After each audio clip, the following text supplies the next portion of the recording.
You know those people who just walk into a room and own it? The second they start talking, everyone pays attention? Well, it's not some kind of magic trick. It's all about the words they choose. So today, we're going to break down how you can use your language to project that very same image of confidence and control. So, let me ask you something straight up. Does your language project confidence, or does it kind of broadcast hesitation? Just think about the last important meeting you were in. When you spoke, did you sound like you were in the driver's seat? Or maybe more like a passenger, just along for the ride? All right, so here's our game plan. First up, we're going to talk about the connection between your words and your image. Then, we'll dive into 4 really common habits of hesitation that might be holding you back. After that, we'll get into what the language of control actually is, and finally, we'll show you exactly how to make that shift from passive to active language. Okay, let's kick things off with the big idea here. Your words, your image. Because, before you can change how you talk, you've really got to understand why it matters so darn much. This quote just nails it, doesn't it? Your language isn't just about the information you're sharing. It's a huge signal about how you feel about yourself. If you sound hesitant, people won't just doubt your facts. They're going to start doubting you. Your words are literally setting the stage for how people see your capabilities. And this image here really drives the point home. Every single time you open your mouth to speak, you're basically broadcasting an image of yourself to the entire world. So the real question is, are you controlling that broadcast, or is it controlling you? So if our words create our image, what happens when we use the wrong ones? Let's get into it.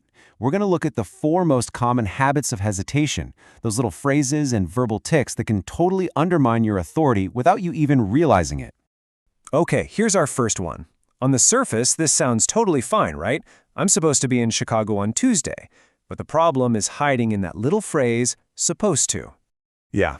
See, I'm supposed to makes it sound like some outside force is calling the shots. Your boss, the schedule, some random obligation. It takes away your personal agency. You're not the one making the decision, you're just kind of following orders. Oh man, here's a classic. I think we've all been guilty of this one. I'll try to get it out by then, but I don't know. It feels like you're just being realistic, but it sends a totally different message.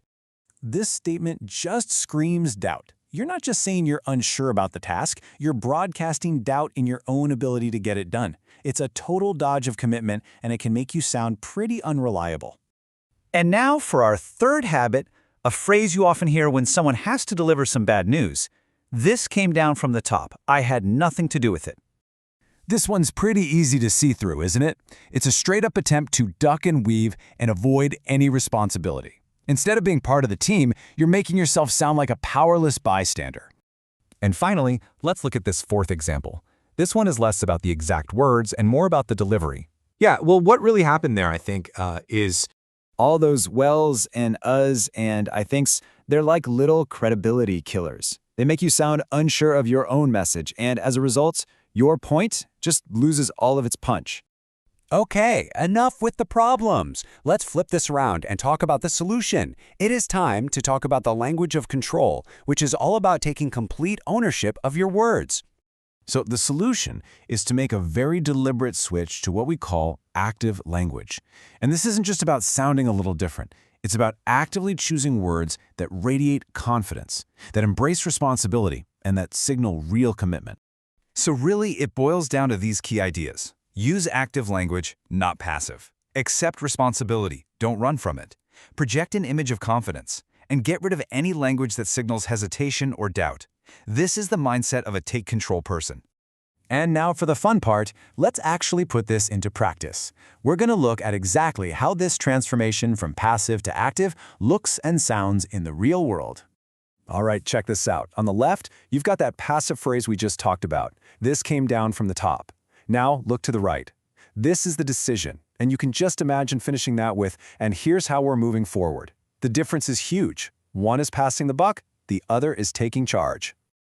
that was a pretty powerful before and after, right? So now let's build up your toolkit with a few more of these take control statements you can start using like tomorrow. Just listen to the confidence in these. Instead of wishy-washy language, you hear, I believe I ought to be reimbursed. Instead of doubt, you hear total commitment. I'll do everything I can. That is miles away from I'll try. Then you've got pure ownership. I'll see to it that the matter is taken care of. And finally, taking control of a problem. Here's how the mix-up occurred. That focuses on solutions, not on blame. And that really brings us to the single most important point of all of this. Using active language isn't just about sounding a little bit better, it's about fundamentally changing the image you project into one of confidence, of capability, and of control. So, I want to leave you with this final thought. Thinking about everything we just covered, what is one single thing you're going to consciously say differently tomorrow to sound more in control?